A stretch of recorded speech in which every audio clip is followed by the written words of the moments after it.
You've written this incredible book, Andrew Ridgeley, Wham, George and Me, which is amazing and goes right back to childhood and all that.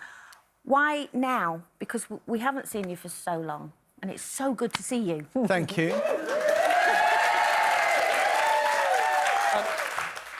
In the wake of the tribute that Shirley Pepsi and I gave at the Brits in 2017, I felt there was a generation. There was a generation there in the room at the O2 that didn't really seem to have a full idea of where George had come from, us as Wham, and also there was a danger I felt of his legacy being overshadowed by the negativity that consequence to his death. So I wanted to shift the focus back onto the positives and to illustrate to the younger generation where it all began. Yeah, which was fascinating, because I didn't know that you actually met when you were so young at school. I never realised that.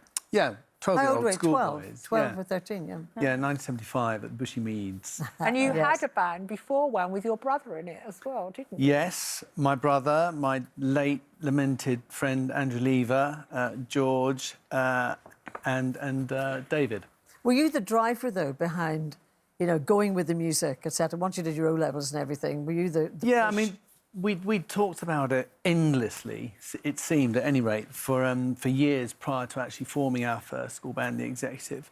And so it was after the O-levels, and then it just seemed it was going to get put off forever. So I propelled the whole thing forwards.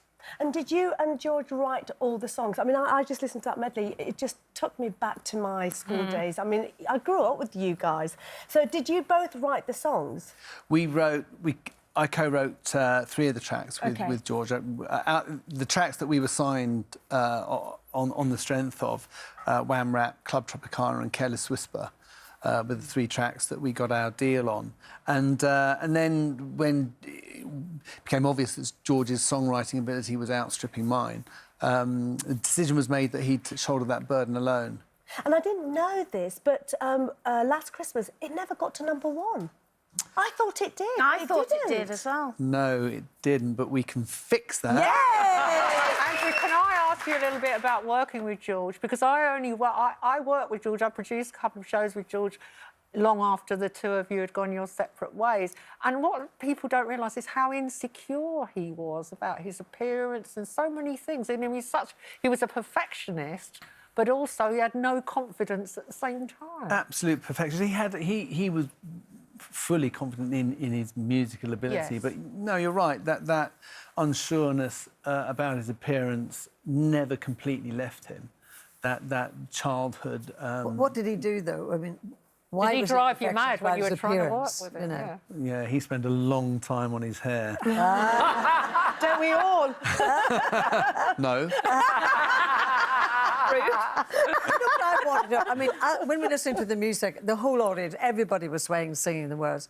After 4 years, if that's the correct length of time that you were together, was it inevitable in a way, as a lot of people split up after success, was it inevitable that you would go your separate ways? Well, it was inevitable from an early point, really. Wham was always going to be have a short lifespan. It was about us as youth. It was about... it was a representation of us as young as youth. So, in that sense, it was never going to grow into middle age. I didn't regret us bringing Wham to an end. We had fulfilled the ambitions that we'd set ourselves. We had both of us needed to step away for different reasons. The pressure must have been phenomenal. Yeah, it was. Press and media attention. Yeah. For my part, the intrusion into my private life I found intolerable, so I wasn't prepared to reveal myself further to that, really, as one of the main reasons. And because we're all thinking of Christmas, you know, at the minute, you must find it really poignant, because I find, on Christmas Day, I remember George's death. How do you feel around Christmas time, having had that closeness with him for so long? Well, I mean, Christmas Day is obviously coloured by his death, but he was a big fan of Christmas.